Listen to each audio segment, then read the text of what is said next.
Welcome back to another episode of the Caffeinated Christian Podcast. I'm one of your hosts, Ryan Willert, and I have Pastor Mike Rigglesworth with us, and we have a fantastic guest on this episode for you. But before we introduce him, I'm going to pass it over to you, Mike, and talk about the coffee that we are drinking today. Or at least you are drinking, I should say.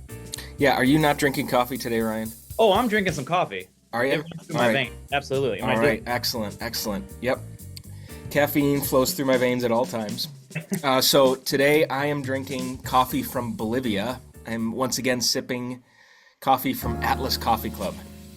It is quite delicious. I'm enjoying it today, and it's keeping me awake because I was up and down probably like 3 or 4 times last night with our 3-year-old son, trying to get him back in his bed.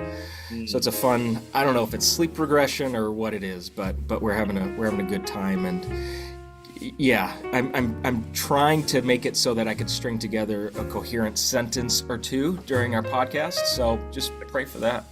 Perfect. Yeah. I am drinking, once again, Cinnabon. I sometimes do dumb decisions, and Amazon had a fantastic...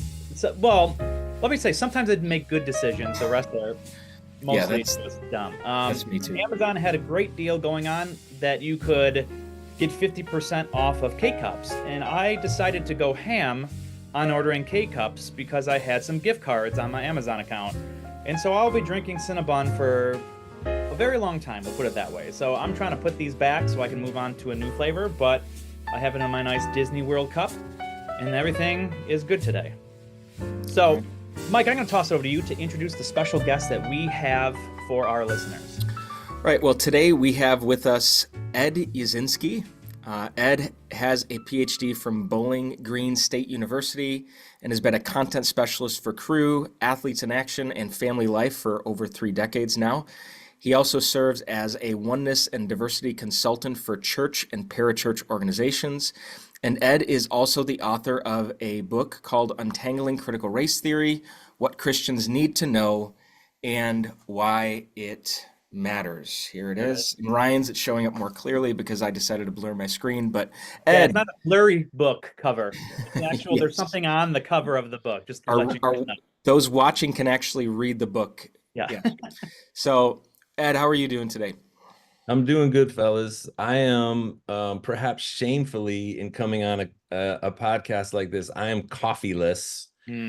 And I tend to go through life coffeeless unless I'm with friends that press me into drinking what they're drinking, which I've agreed to for at least the last decade. That's been the way I've taken my coffee is through other friends' recommendations.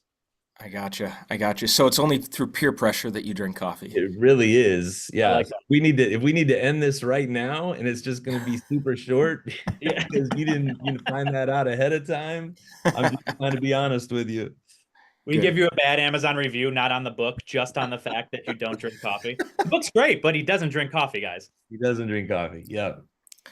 No, well, we won't hold that against you. But it's great to have you on. Thank you for making time for us today. I know you're a busy guy, but for our listeners, just what we like to do when we have guests on is just let them know a little bit about your story, your testimony, what brought you to Jesus.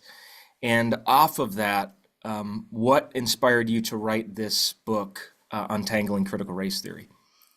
Yeah, it's a great question. Love talking about both of those things.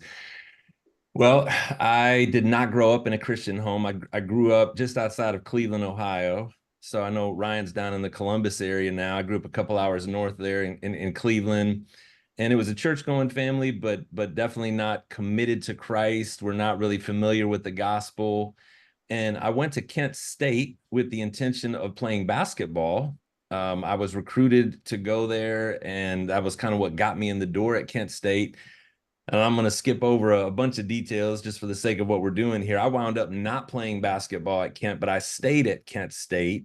And when I got to Kent, I was a seeker in the truest sense of that word, coming from a semi-Christian-ish background, at least having been exposed to the church and to the Christian world. I wanted to know what was really true. And I've always been an apologist at heart, had lots of questions, started thinking a lot about what will happen when I die. What's the purpose of life? Why are things so broken around me? Why am I so broken in so many ways? I was very reflective about that. And I started to meet campus ministers at Kent State University that started to share the gospel with me and started to introduce me to Jesus. And for the first time, I began to read the Bible. And actually, I thought I knew the Bible because I'd gone to vacation Bible school a few times, over the course of my life. And yet I'd never really opened it and looked into what Jesus had said for himself. And the Spirit of God just turned the lights on for me. And so in February of 88, I trusted Christ. And really, for me, it was a package deal. Again, and skipping over a lot of the details, I just felt if there's other people on campuses like this that feel the way I felt coming in, and if this really is the answer, which I believe it is now, this is what people are looking for. I want to spend the rest of my life in these kinds of environments, helping athletes in particular, but really any college age student come to know Jesus and grow in their faith and learn how to live with a different kingdom ethic in the way they move through life. And so I joined the staff of Athletes in Action back in 1992. And like you read in the bio, I've been in different roles across the decades. I was a teaching pastor at a church for 5 years. So I did get some time in the local church, deeply in the local church, but the majority of my time has been spent really in the campus environment trying to do ministry. And so you asked why I wrote the book. I think especially because I was doing ministry among athletes where race is necessarily a topic that doesn't go away, particularly between white folks and black folks. I've spent the last 30 years in these conversations. How does the gospel answer the problem of race in our culture? But more importantly, what does the gospel say about how we do race in the church? And how do we reckon not only with our past, but also how racial tension, really how Satan continues to use race to be a divider. Satan continues to use race to destroy the imago Dei in people, the way they view themselves, the way they view themselves in relationship to other people. I've just been almost forced to think pretty intensely about that. And of course, in the last decade, you guys, and we go through these different seasons where race becomes very predominant as part of the national conversation. And then sometimes it fades away and then it pops back up again. And obviously, in the last decade, it's been a significant talking point, at least politically, it has been. And that's trickled into the church in ways that pushed me to say, okay, I'm going to enter into this on a book writing level. So I'll stop there. Go ahead and push into that. Well, yeah, I mean, I just want to start by saying we appreciate you being willing to wade into uncomfortable territory like this. I mean, like I'm a peacemaker by nature, so like I don't like confrontation. Most people don't like confrontation, but people who are willing to enter into a divisive issue like this and kind of sit as a mediator between two sides of this hot button issue in our culture. I just appreciate the work that you've done in the book.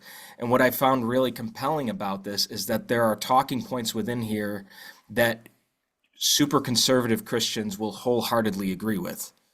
And then there are points that you make that very liberal leaning Christians will wholeheartedly agree with as well. So you're not really pandering to one side in lieu of the other in the book. I think it's a very fair and very balanced and very well researched book, and I really enjoyed reading it. And you challenged some of my perspectives on this particular topic, particularly not to reject something just because it's within the realm of Marxism or CRT. It's like what in these things actually reflect our values as believers and reflects the values that we find in Scripture. So Thank you. let's get into this a little bit. So I'm assuming most of our listeners now have some semblance of CRT, critical race theory. If you could define for us what is critical race theory and why exactly has it become such a polarizing topic recently? Yeah. It's funny because you sent me a list of questions and that was the top question. And I thought, well, we literally could just stay on that question for the entirety of this hour in some Yeah. ways. Mhm. And I want to say this right up front too. You know, the book is called Untangling Critical Race Theory. And I appreciated somebody who said last week that the book is almost mistitled in the sense that it uses critical race theory as a launching point to have larger conversations about race in general. And I actually originally wanted it to be titled Untangling the Race Web. Um, Okay. but and I then I understand why InterVarsity Press wanted it to be Untangling Critical Race Theory, because obviously 4 years ago when I started this was even a hotter topic than it is right now. But it really is about how race works in the Yeah. church, the larger scheme. Critical race theory. So critical race theory it actually began back in the 1980s. And I don't know what people know anymore. You know, every time I run into somebody and we're going to try to talk about this, I always want to stop and ask that question. What do you know about this, or what have you heard? It started as an academic discipline in the 1980s, and it was a group of legal professors who got together and were trying to confront a particular racial narrative that existed in the 1970s, which was just 10 years, 15 years after civil rights legislation passed. And the going narrative out there in the world, which is still present today in many quarters, is that race is no longer a meaningful lens through which to view ourselves as Americans or as church people. We're one nation. We're past the race problem. You know, a lot of bad things happened in the past, but we're good now, or at least we're on a path of being good now. And these race theorists, these legal race theorists said, well, yeah, actually, that's not true. And there's actually a ton of inequality that's been created by our history of racism, our Jim Crow, you know, everything that's led up to since the Civil War, everything that's happened since that time has actually got long-standing consequences that we're still living with amongst ourselves. And so they began theorizing. They began coming up with counter ideas so that when people say, for example, that race is no longer the issue that it once was, a theory that they came up with was that race is actually embedded. Racism is embedded in our system. It's embedded in our culture in ways that we don't see. When they would say things like, you know, we're completely, what's the word, meritorious, meritocratic society where you get what you deserve. If you work hard, you'll get payment in return for that. You know, you'll get equally compensated. And these race theorists said, well, no, there's examples all around us that where that's not the case, where hardworking non-white people are banging into walls that will not allow them to go past this point. Meritocracy is the word I was looking for. So things like that. You know, they were coming up with a counter theories for why things are the way they are, and the way that racial power continues to work itself out in our culture in ways that are not always immediately visible as being racial, but they always have racial consequences. And so that's how it started. Now it's become, and again, it's interesting to me that it was been around for 30, 40 years. That language has been around. I first encountered it back in the 1990s. Some of these ideas and the questions that came out of the ideas. I was around people that were having these conversations among Christian people in the 90s, but obviously it was not widespread. We didn't have social media then. We didn't have the kind of social platforms that would take ideas and spread them around the country and around the world the way we do now. So it was just the isolated pockets of these conversations. Well, I think it was 2019, 2018, 2019, somewhere in there. A man by the name of Christopher Rufo, who I think is an important name to know. He still pops up here and there today. He is a conservative. He works on behalf of conservative causes and conservative policy making in Washington. And he was getting confronted by people who were concerned about DEI trainings that were happening and different kinds of racial seminars that were happening in the workplace. And people felt like these were not helpful. He dug into them more. He dug into the, you know, the papers that were being sent to him from these seminars. And he recognized this thing called critical race theory, that a lot of the people that were being, the sources that were being used called themselves critical race theorists or were from a critical race theory background. And he recognized this as being a very progressive, which many critical race theorists are. They're very progressive politically, or at least on the liberal side, the democratic side of the political aisle. And he very clearly, he stated this on Twitter, and he stated it very overtly. He wanted to take the idea critical race theory, and he wanted to park every progressive idea up underneath those three words moving forward. He did that very intentionally, and I think very effectively, so that, you know, what was happening on Fox News and what was happening in different conservative news outlets was there was this new boogeyman called critical race theory that represented all the progressive causes. Hmm. For better and worse. Okay. And again, even as I sit here right now, in some cases it was very, I thought, accurate and true what was being said. And in some cases it was very distorted, and it was just an unjust demonization of ideas that I felt we needed to slow down and take more seriously, and not just out of hand dismiss them because they're Marxist in their background or because they sound progressive. And I think most people in the church were influenced more by Christopher Rufo's work and by Fox News's exploitation of that work or magnification of that work than they were actually taking a deep dive into what critical race theorists were really trying to do. Yeah. Okay, so again, that was a long monologue. I'll just hit pause right there. There's so many different things we could pull out of that or push into, but I'll stop and you guys tell me where you want to go with that. Yeah. So throughout your book, you have themes and arguments that you bring forth when it comes to the CRT. Can I just say CRT? Is that Yeah. okay? Yep. CRT. And one of them is a certain amount of misconceptions that comes with CRT. And personally, one of the reasons why I think a book like this is so needed today is the way our culture thinks. And one of the things I have noticed, especially with the people I talk to or my generation and younger, is they think in bumper sticker or headlines because we're so used to social media and scrolling so fast that we have lost the ability, or even maybe I should say the desire to think critically and nuanced on certain topics. As long as I catch the headline, this is sort of the whole truth of it all. Yeah. And so given that's the case, that I think, Mike, you've experienced that as well throughout the culture and church. Right. What are some of the common misconceptions that people have about CRT that you talk about in your book? And are there other reasons why you think these misconceptions are happening? Yeah.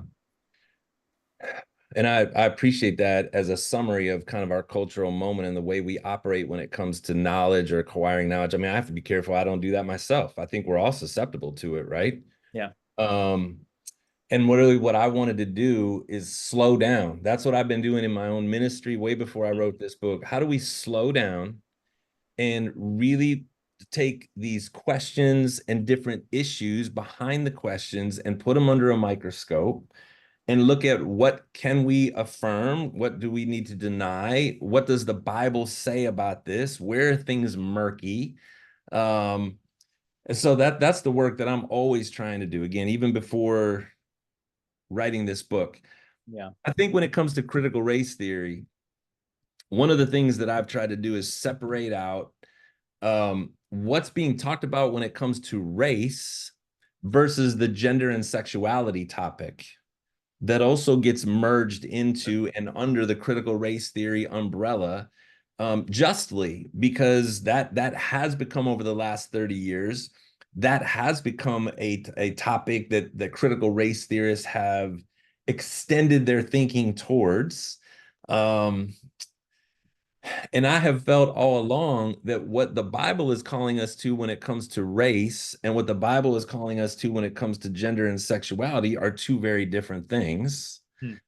And that most of what the critical race theorists are asking us to think about and consider when it comes to race are not antithetical actually to what the Bible would be calling us to. And I know that that's a somewhat controversial thought, and maybe we can dig more into that. But what critical race theorists who are talking about gender and sexuality are usually going against a biblical ethic for gender, there being two genders, for sexuality, when it comes when heterosexuality is held up as the orthodox and the original intent for sexuality between human beings. Progressives are asking us to completely change the way we think about those things, Yeah. if that makes sense. And so that is a legitimate problem. And it's also why I want to say, when we're saying critical race theory, what is coming into your mind when you think about that? Are you thinking about a race topic, or are you thinking about a gender and sexuality topic? The other thing that I think happens is that there's just overcorrections. And what we wind up hearing about are the most extreme examples of an idea. I've always said this, that a theory is created, and once a theory is created, it goes in search of application. Yeah. Okay. And I think that's just a good academic idea to hold on to. There's always theories being made about why things work the way they work, or why we're in the situation we're in. It's a hypothesis, a guess, and then it goes in search of application. And Yeah. people will write papers, and people will try to apply this theory to different situations and see what conclusions they come to. And I think we've wound up with the critical race theory is going to cause all white kids to hate themselves. So if we teach critical race theory in school, which again, I want to even ask, what exactly do you mean by that when I hear this? I just had a local school board member in my community come up to me because critical race theory was an issue, as it has been in many different school boards across the country. And I went to a school board meeting where critical race theory was talked about in general, but never specifically. And so, people just keep throwing around this idea that critical race theory is going to teach our kids to hate themselves. And it's like, well, can we slow down? Where? Why? What exactly are you thinking is in the curriculum that will cause that to happen? Critical race theory is going to cause non-white kids to become victims. Okay. Let's slow down. Let's talk specifically about what is it in the curriculum that will cause that necessarily to happen. Because in some cases, yeah, it definitely could be taught in a way that would victimize a group of people and cause them to always think it's someone else's fault. Absolutely. I know teaching that happens like that. I also know ways of teaching our history and know ways of talking about different groups of people in relationship to that history that doesn't have to turn anybody into a victim or put all the blame on a group of people. Yeah. I've been a part of both of those. So let's talk about what the specifics are, and let's talk about how they're being taught, to discern whether or not this is going to be helpful or not, or what we need to be careful doesn't happen when we try to teach these things this way. Instead, what we do is we just throw out generalities and we just dismiss it. We just dismiss the conversation before we even actually have a conversation. Yeah, and I That's the think problem. to that, it seems to me, in my sort of anecdotal experience, universal language is being used to a degree that it's become a scare tactic. Okay. And when we sort of, all white kids are going to do this, and the way we phrase it and the way we say it makes everyone go, whoa. Like, I don't, and I think the whoa happens when you don't know too much about the topic, and then that scares you. And so, a lot of people that I have talked to, I get different definitions across the board, and you try to work with each definition on how to look through it. But most of the time when I say, "Hey, let's talk about this," they know the tip of the iceberg on the Yeah. topic. And any sort of level that is deeper and then is used in this universal degree scares the snot out of people, which then causes them to run to an all or nothing type mindset. And I agree with you. Yeah. It's just not how, as Christians, we are supposed to be when it comes to thinking things through rationally. It's just not how we're supposed to be. Well, and it doesn't help. This is what's bothered me about this in the race conversation. It does not help us move towards each other. Mm. As white people, and again, I'll say we're three white guys. I am a white evangelical. That doesn't mean that that everything that is true about all of us in the same way. I'm not Right. saying that, but we know what that means, that we have grown up with a particular form of evangelicalism that's been driven by causes and concerns, and even the way we handle the Bible that is very Eurocentric. Yeah. It's, I mean, that until a few years ago, everybody understood what that meant. It understood what it meant to be white. Um, and I am not benefited. Now, how do I say this positively? It's actually been very beneficial to me to recognize what the extended, the back history is of how we got to the place today that we've gotten to, where our reputation is such that Black people are suspicious of white evangelicals, or that non-white people, they don't feel, they feel like they have to change themselves in order to be part of this kind of Christianity. They feel like they have to leave parts of themselves in the parking lot before they come in and be part of our world. It's Mhm. been beneficial to me to understand where that came from, why they feel that way, so that then I can make adjustments on my watch. Again, I can't speak for what's going on in every church everywhere across the country, but on my watch, I can try to make sure that I'm removing hindrances and I'm tearing down dividing walls, and I'm becoming a better listener of people's experience, because not every non-white person has had the same kinds of experiences, but it causes me to slow down to try to understand, so that we really can move forward with a true unity, and not just something that we called unity, but was really just white normativity and white people doing and having what they want all the time. Are you with me? Um, that's been super helpful for me. And I think it's been helpful for lots of people that I've been around. And I want that to be the experience of more white evangelicals. Sure. But we won't get there if we just dismiss the conversation, or now we're tired of it. We're tired of hearing about CRT or DEI or whatever the current catchphrase is that kind of summarizes the race conflict, that we get tired of it and we don't want to talk about it anymore. Right when we're at the start of maybe making some progress or getting to a new place with each other. Yeah. And I've seen this, I guess you could call what you just said like an experience hermeneutic when you're talking to people, right?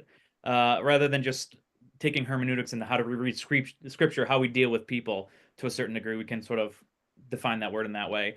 But I've seen that done just reading scripture, where they think that what we have in front of us is written to the 21st century person, when in reality we need to understand the experience of this first century Jewish culture and nation and people and practices to even be able to comprehend the context of what is happening.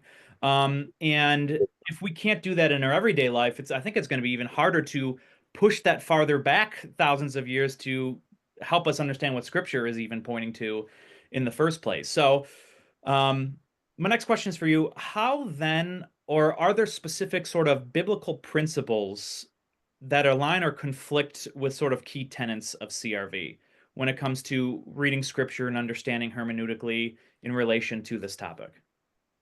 Yeah, that's such a huge question. And I don't want to put you back on the spot, but I'm going to push Yeah. back just a little bit. Sure. I mean, do you have a specific idea that you want to unpack biblically? Um, I guess, Mike, and if you have an idea too, feel free to toss out some stuff. Mhm. I think for me, one of the things that you said was interesting is the separation between sexuality and Ray. race, right? And I think there's a biblical principle in that of how we interpret foundations of humanity and how we understand the creation of humanity and Yeah. how that should read into these topics. Uh, I think there is a very fundamental sort of ontology to the human race that needs to be understood first before we can branch off into these topics. So that's the principle I'm really interested in because I think that's a foundational aspect that we need to grasp before we talk about this. Yeah, and I have a Yeah, good. pastoral question too after you answer Go that. ahead. Yeah. Well, so we could throw out the word oppression, for example, and the way the word oppression gets used. The word oppression is a biblical, is also found in the Bible, Mm-hmm. found in Ecclesiastes, found frequently in the Old Testament, or at least even the idea of oppression, where people are being mistreated for being an outlier group, for being a vulnerable group. Let's just say it that way. Okay. Legitimate oppression. And so, has there been a history of racial oppression where people have been mistreated because of the outward appearance of their skin? Yes, yes. So there's a corollary there. Yeah. Have people been mistreated? And see, this is where I think it gets really, it does get more complex. Have people been mistreated because they are homosexual in the church? Sure. Yeah. Yes, they have been mistreated in the same way that folks are mistreated because of the color of their skin. But see, what progressives do with that, and what, I would say this, even many critical race theorists, I say many because there's thousands of people that write under the banner of critical race theory. What many critical race theorists will do is they will call you saying to me that my expression of sexuality outside of heterosexuality, you telling me that that's wrong, or that God had a different plan for sexuality, that in and of itself is oppression. Hmm. You're doing a violence to me, a verbal violence to me, by suggesting that I'm outside the lines in the way I express my sexuality because I'm homosexual or bisexual or any of the various, ways that plays itself out. And that's where I think we say, no, I'm not going to call that oppression. I'm Right. not going to call that violence. I'm going to call that sin, or I'm going to call it an expression of some form of brokenness that exists in our bodies. And I'm not going to, and again, I know this will cause all kinds of problems potentially with people, because this is actually more divisive right now than the race conversation is in some ways and in Yeah. some quarters. That's where I stand. I hold to an orthodox view, but I also believe that people have been mistreated under our watch, who are struggling Yep. or who are even embracing homosexuality. Yep. I don't think that then gives us a ticket to mistreat them, or put them Absolutely. out of the congregation, or not be able to struggle with that sin. Mhm. Exactly. Yeah. But that's why I want to slow down and say, what do we mean by oppression? How is it being used? Let's have a conversation about that, because it's a very biblical idea that has corollaries when it comes to Yeah. race and the way we treat people of different sexual persuasions. But it also gets distorted for us as Christians when we have to say, we're going to not call something sin that is sin. Yeah. Yeah, and we need to do a better job as a culture of just defining our terms. What do we mean Yeah. by oppression? What do we mean by violence? What do we mean even by something as simple as love? And if we have time, I do want to visit something that you mentioned in the book that I thought was really interesting, a hot button term that's tied to critical race theory. We'll come back to that maybe in a little bit, but I did want to ask a Mm. question particularly about how church leaders and pastors navigate this issue. I Yeah. remember reading a book some years ago. I'm sure you've read it, Ed, "Divided by Faith" by Christian Smith, and he talks about how 11 a.m. on Sunday morning is the most divided hour of our nation in the United States. So it seems that the conversation we're having around race today seems only to sharpen that divide even more. So I think there's a clear call for the local churches to represent as best as they can um, multicultural, multi-ethnic expression of the body of Christ. And so, how can local congregations and pastors encourage that without getting into the divisive rhetoric that's around CRT today? Yeah. It's funny. I don't know how to do it without it becoming divisive. I thought about Yeah, that, yeah, because now it's not a conversation hmm, that causes division. It's bringing up the topic. Hmm. right.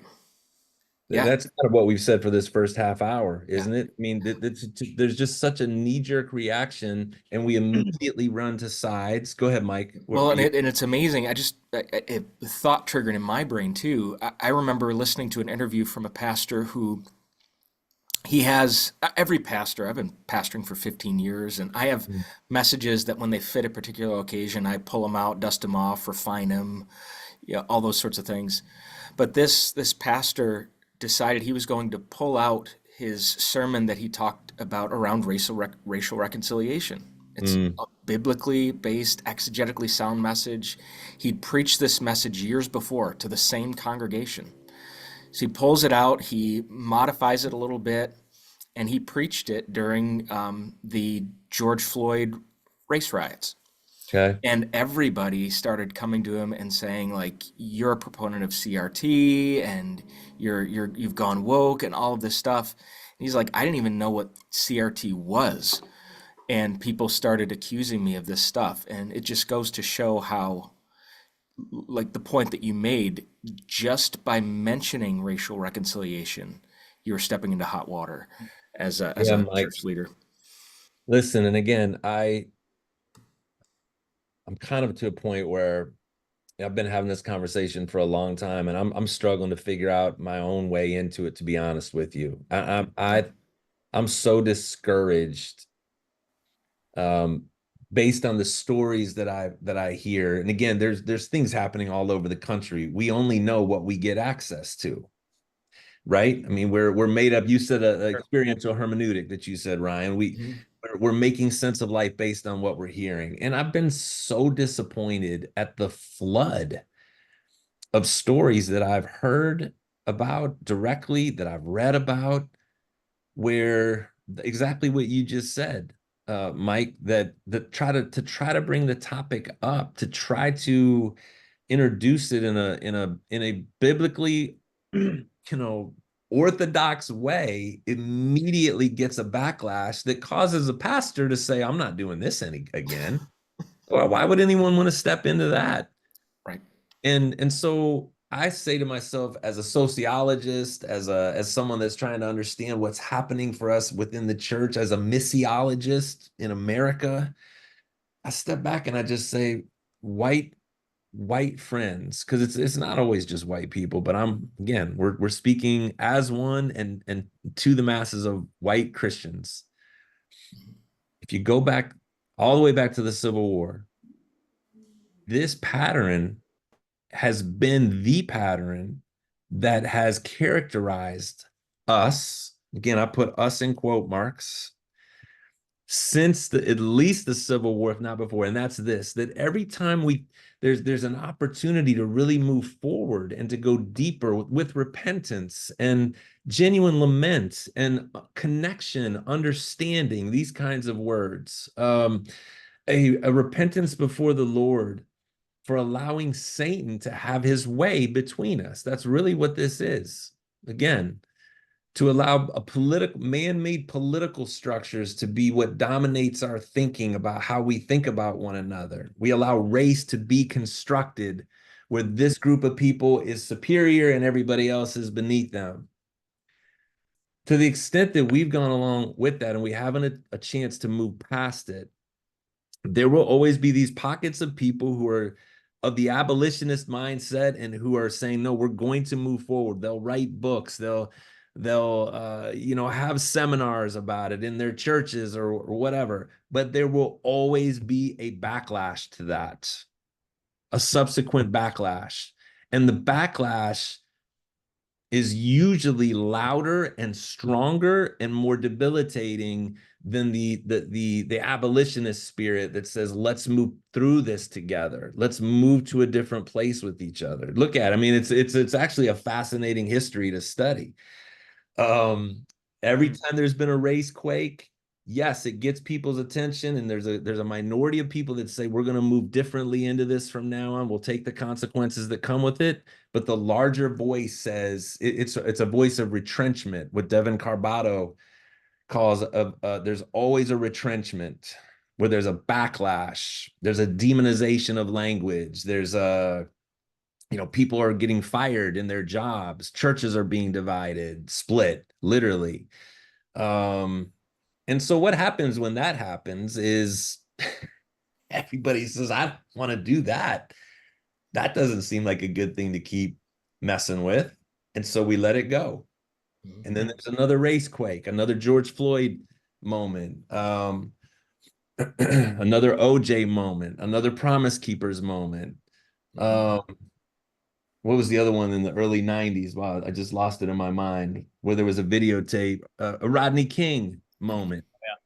It's almost the same pattern where we've got to do something about this. There's a minority of people that in the church, I'm talking about in the church, there's a minority of people in the church that write about it and speak about it for a period, but the larger voice becomes one of backlash to that and fear. And we're not going to do that. And that's not the gospel. And we're drifting away from our purpose and our mission. Yeah. And so we go backwards. Yeah. We end up going backwards. And that's what makes me sad. It's why I wrote the book. I wrote the book. You asked me, what can churches do? This is one resource, but I wrote it very intentionally to try to say this is a good way to slow down, to look at the issues, to ask the questions and think about answers in your specific locale, because it looks different all over the country. Here's how to have these conversations with each other. I'm trying to represent, even as a cultural translator and somebody that's been able to live both between the white and black world just because of where God has put me. Here's what I've heard black brothers and sisters and non-white brothers and sisters say across the decades of my 57 years. Here's what they're really asking for. Here's the Bible verses they wish we paid closer attention to. Here's the issues in the community that matter to them that we have an ability to just not pay any attention to. Here's how past history still impacts their current reality in ways that we don't have to pay attention to. And I think by that, it's not in an accusatory way, or it's not trying to produce guilt. It's trying to produce understanding to say, okay, how do we move to another place together? That's what I want to see happen in this conversation. Yeah, absolutely. And I did want to ask what practical advice you might give to people as they navigate those conversations with friends or family, like as they're gathering around the dinner table with people who genuinely have their convictions and beliefs around race, but they've come to different conclusions. How do they have these conversations with their mom, with their dad, with their siblings without those relationships being fractured? Yeah. Man, Yeah, and again, I don't know how to guarantee that relationships won't be fractured, but I understand. I right. understand what you're saying. Here's what I've tried to practice with people, and what I've encouraged friends around me who have asked this question now for a long time. I want to lead with being an understander. We just said that. I don't have all the answers to all this. So my posture needs to really be one of being a learner, whether I'm talking with somebody, a non-white person, or I'm talking to a dad. You know, Yeah. I want to understand why you think the way you think. And again, I'm not attacking. I'm saying, tell me where you first started to have this thought, or where do you think you got this idea about that group of people? About, I do this on both sides of the tracks. What was your experience that caused you to feel that way? Because most of the time when people are reading something in social media, or they heard something on the news or something, and it's triggering, or it's unleashing a mental framework that was already set in place for them because of personal experiences that they've had, because of something they saw happen in their past, maybe their recent past, something that happened at work.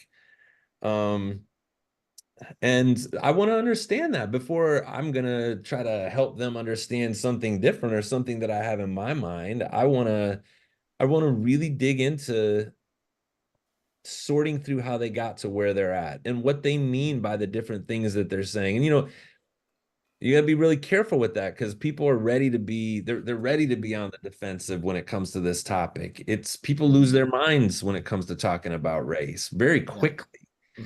So I want to be better at diffusing that for people, to say, hey, I've got my own story too. Would you be willing just share some more where this came from for you? Mm-hmm. What you're Yeah. afraid of, and what are you Yeah. most concerned about? What did you hear that causes you to feel the way that you feel? And then if I've done a good job of that, I maybe can give a counter Mm-hmm. story. I met somebody who had a very different view, and this is where it came from for them. Mm-hmm. There's an art to that, right? The art of having a Yeah. conversation, that we're not good about that in general anymore, really, are we? No, About and political, yeah. the immediacy of being able to have connection with people through our devices, that definitely hasn't helped things either.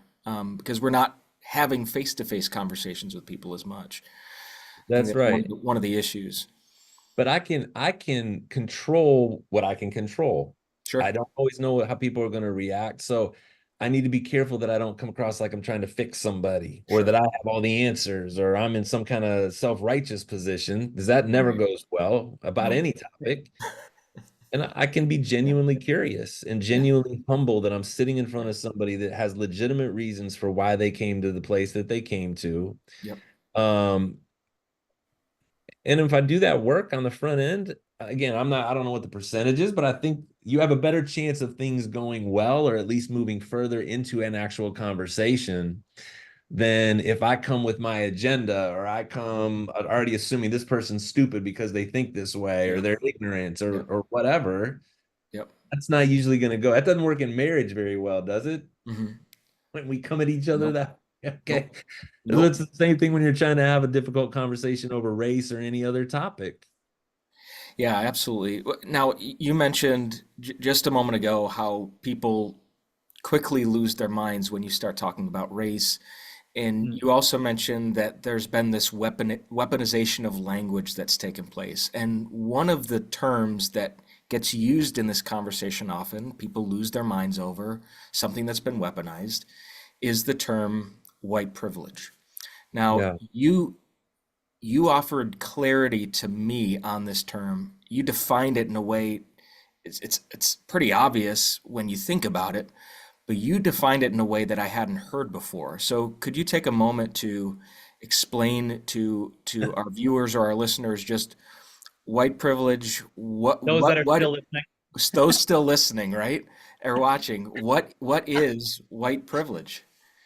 That's funny that you'd say that, Ryan. That actually crossed my mind. Every time I do one of these, I think people, I don't know who we're talking to, and people will hate this. And which is sort of the whole point, to Yeah. slow down and just take a little bit more and maybe ask questions of why it is that I'm even saying what I'm saying, and not just assume the worst.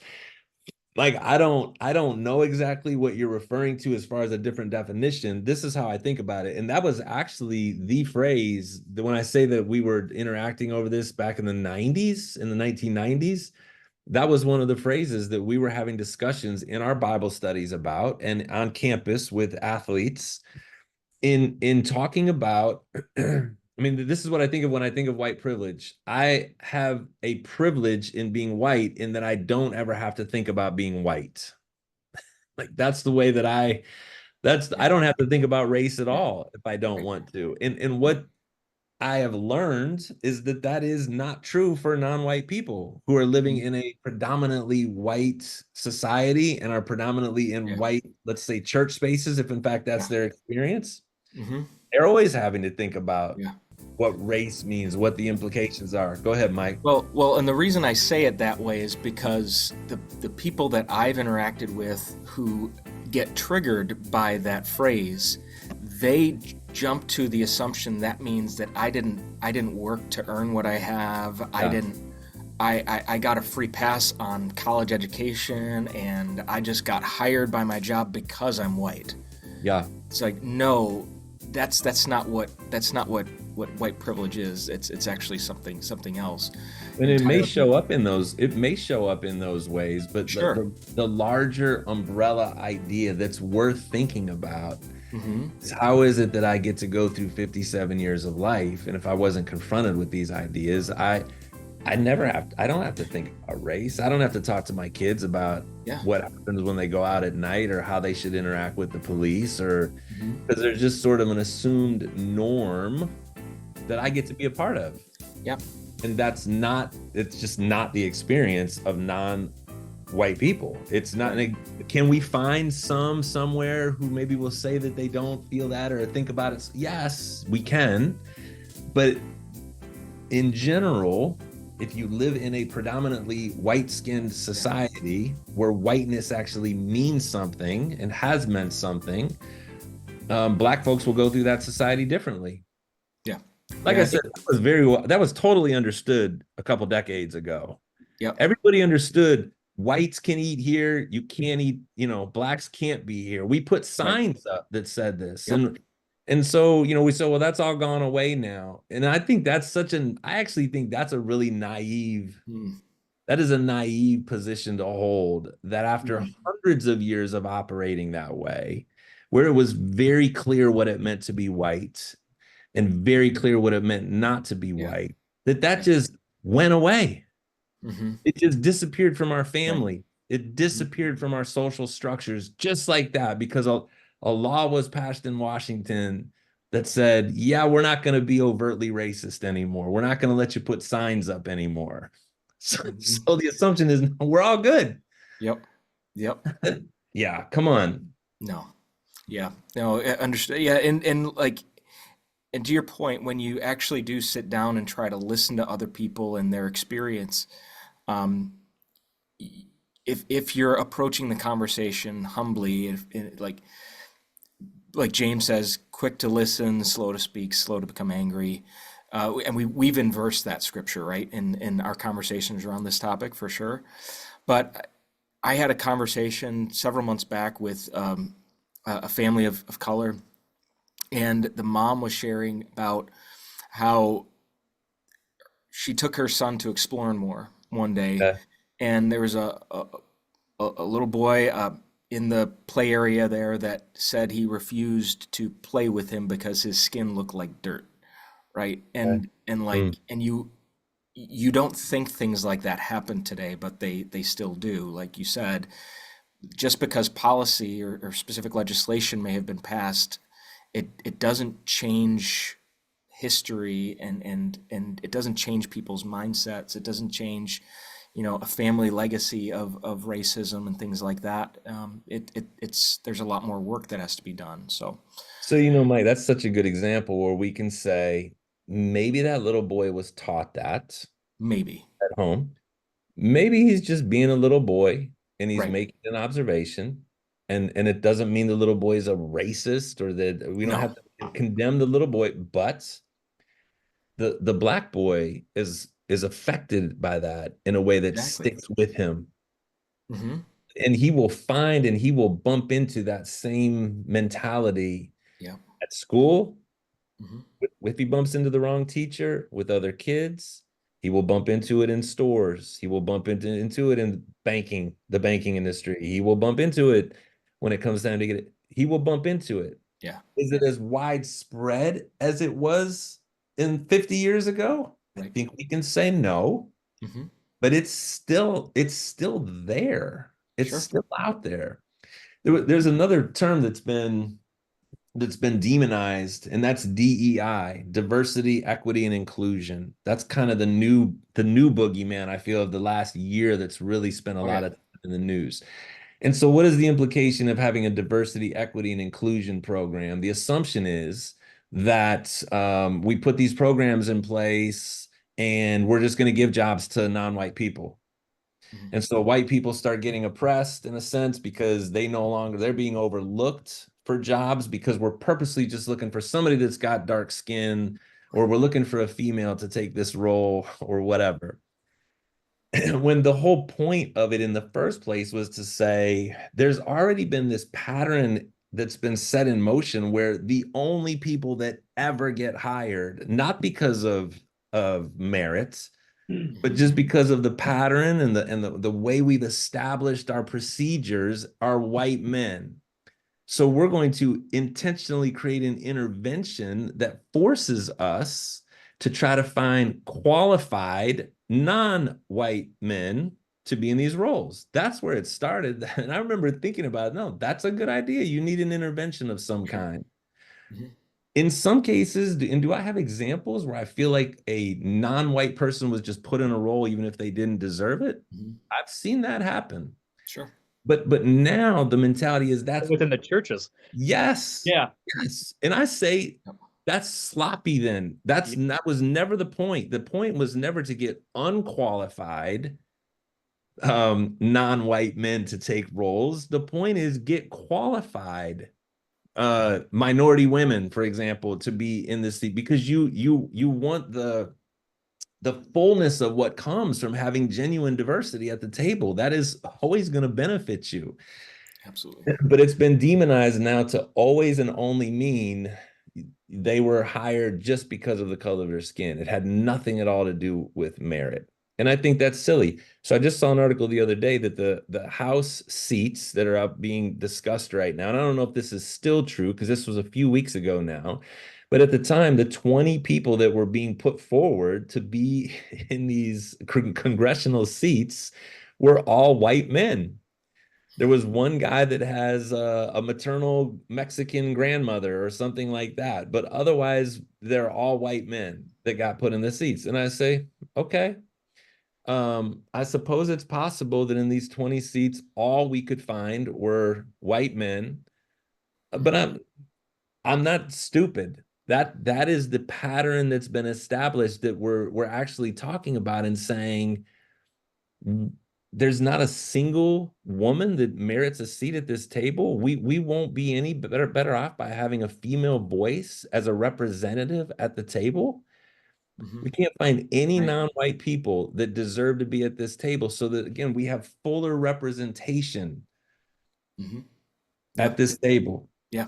I don't believe that. I believe that it's a pattern that was established that we'll always fall back to unless there's an intervention of some kind. And people, like you said, on both sides of the coin can abuse the system. Totally. Can abuse the Yes. system. And Totally. which is unfortunate. Because you're right. You're like, yeah, should we intervene to try to reboot or sort of, I don't want to say reboot, that sounds bad, but sort of help fix the system. But other people are like, well, I can do whatever I want then. Because no one's going to question it because then I'm going to call them racist and racism had nothing to do with it. So there's bad people on both sides of the coin, Yeah, which or you have, I just read this article in the Atlantic the other day about what's happened at the University of Michigan as an example. People could go look it up. I thought it was fascinating. When you have a hyper progressive person, now again, now we're talking outside the church too. I think there's different rules that we should be playing by inside the church. We have a different kingdom and a different leader who is telling us to operate in a certain way, who's telling us to use power on behalf of other people instead of using it on behalf of ourselves. Yeah. Yes. Who's telling us to look out for the interests of others, right? Watch out for the we don't work the way that kingdom works anymore. no. But in this case, we're talking about that kingdom, and that kingdom sometimes puts people in positions of power who hate white people and who are so angry at men in their lives that yes, they will just take non-white men on purpose, even if they're not qualified, just to stick it to the men. I totally know that happens. I know that, and that's not right. That's unjust. That's unjust. But if I look at my Christian school or I look at my Christian leadership table in a parachurch organization, and I also only ever see white men in those seats, and that's been a pattern across decades, I think there's something wrong with that. I think there's something that was influenced more by the way culture operates and not the way the church is supposed to operate. Yeah. So I have Probably a question. getting I know ourselves in let's move trouble. into critiques and pushbacks, but I have to ask you a question because one thing I found interesting and kind of concerning is your hope for the church doing this well in the future. It doesn't come across that you're very optimistic, but am I understanding that? Am I interpreting that correct? My wife, if she could hear right now, I tend to be cup half empty anyways. So Okay. so maybe It's not maybe coffee, but it's well, yeah.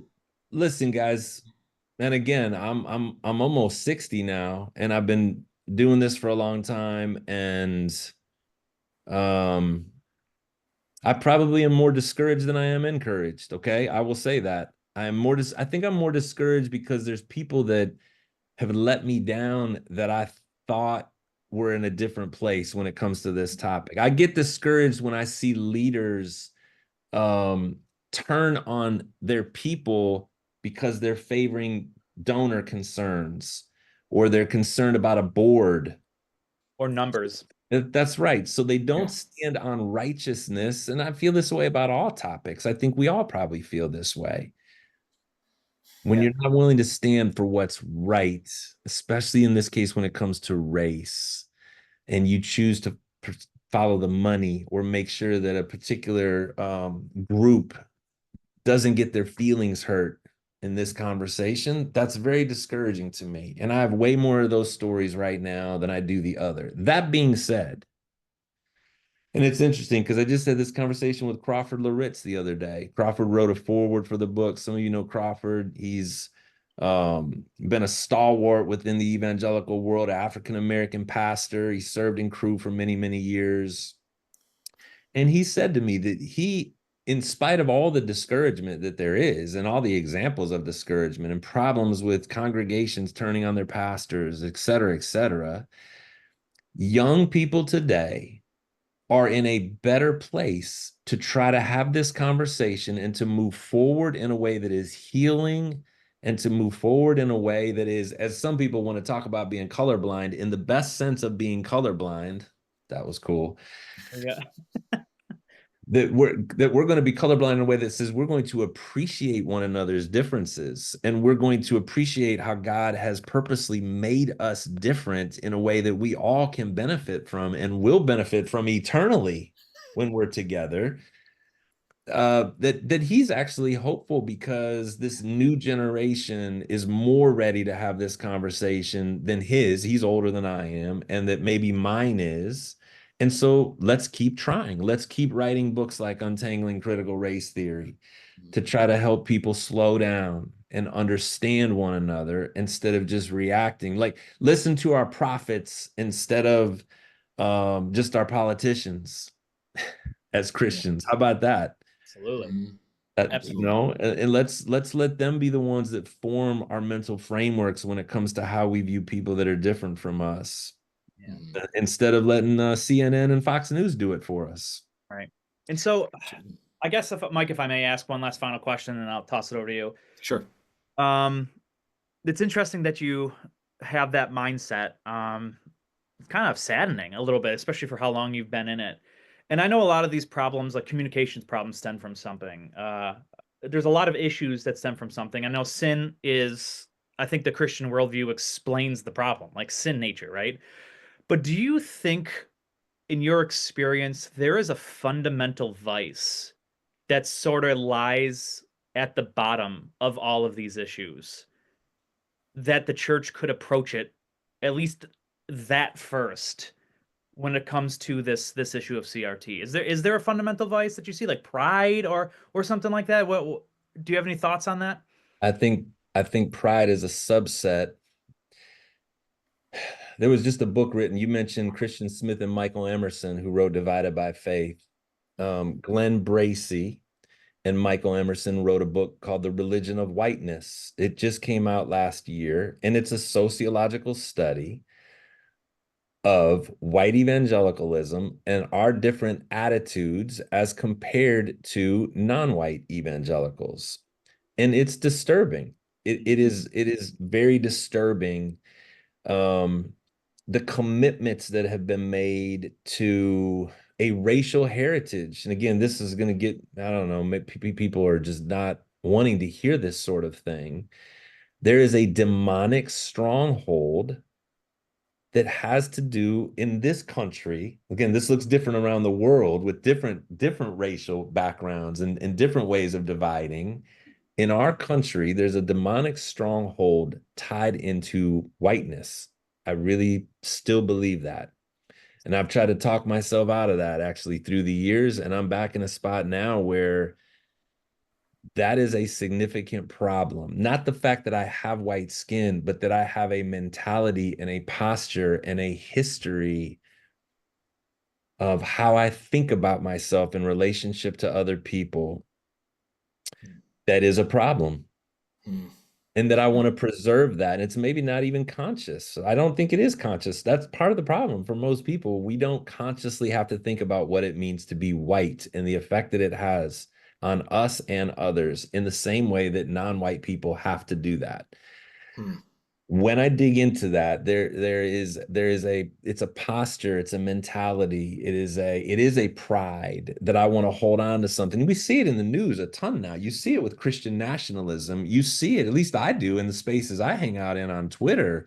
There is an overt um desire to re-uphold the idea of whiteness and white skinned people. There's a counterpunch, I think, that's happening now because there is such a push that's coming from the CRT language and the non-white people that there are strong white voices that are rising up saying we're going to preserve our heritage and we're going to hold on to the power that we have. And I say that's actually good for that to come out and be seen. How much am I a part of that in my soul? Yeah. How much am I a part of that? And that's super uncomfortable to have to think about, but it's a vice if I'm a Christian. Absolutely. Yeah. It's a vice. Oh, but thank you, Ed, for giving us some of your time. You've given us a lot to think about here today. I do have one final just question for you, just really simply. If our listeners, those who are still listening or watching, of course, if they want to find out more about you and the work that you're doing, where's the best place for them to go? Well, I made a website for the book called untanglingcrt.com. Yeah, there's the book itself, and the website is untanglingcriticalracetheory.com. So you can find me there. If you want me to speak or come have conversations with your people in ministry, I love doing that. I just was on conversations this morning of people that want to read the book. And I even want to say this, if I can throw this into a question about being pessimistic. Yeah, it's pessimistic. We live in a broken world, man. And there's no signs that and again, I don't know where you guys are at theologically. Mhm. I don't believe that I don't expect the world to get better. I Oh don't no, expect, okay, yeah, we don't expect the world to no, be yeah. look more like the kingdom holistically, okay? But on my corner of the world, I'm supposed to be salt and light in all the different categories of life. And this is one where there's been a demonic stronghold. This is a more difficult, this is one of these ones that just falls into a very difficult space. Not everybody, I don't think, is supposed to write books about it or hold seminars about it. I am supposed to. And so on my watch, where I have opportunity to influence, I want to help us look more like the kingdom when it comes to race. And I believe that we should spend way more time trying to find people who really want that and who are also looking to change. They just know something is not right in the way that they've been brought up or the way that they've thought about this. They know there's some kind of a deficit, even if they don't really want to admit that out loud because it's hard. They know there's not something right. Those are the people I want to find. And I think there's a lot of those people out there in the church. I do. I think there's way more of I want to believe there's way more of those people now than at any other point in my lifetime. And I want to spend less time fighting and trying to convince people whose feet are dug in and people who just like I just know they're just not changing the way they're thinking. My history is to want to keep going after those people. And I want to, before the Lord, I'm saying, Lord, help me to stop doing that and keep leading me to the people that are somewhere in the middle and they want help. They want help to think better. They want help to do better in relationships. They want help to have better understanding, without having to feel overwhelmed with guilt or that shamed in some kind of way. It is what it is. How do I live like a Christian in this space as a white person? I want to find those people, and I think there's a lot of them out there, and that's why I wrote the book, to just keep having these conversations with those people and make it look different on our watch.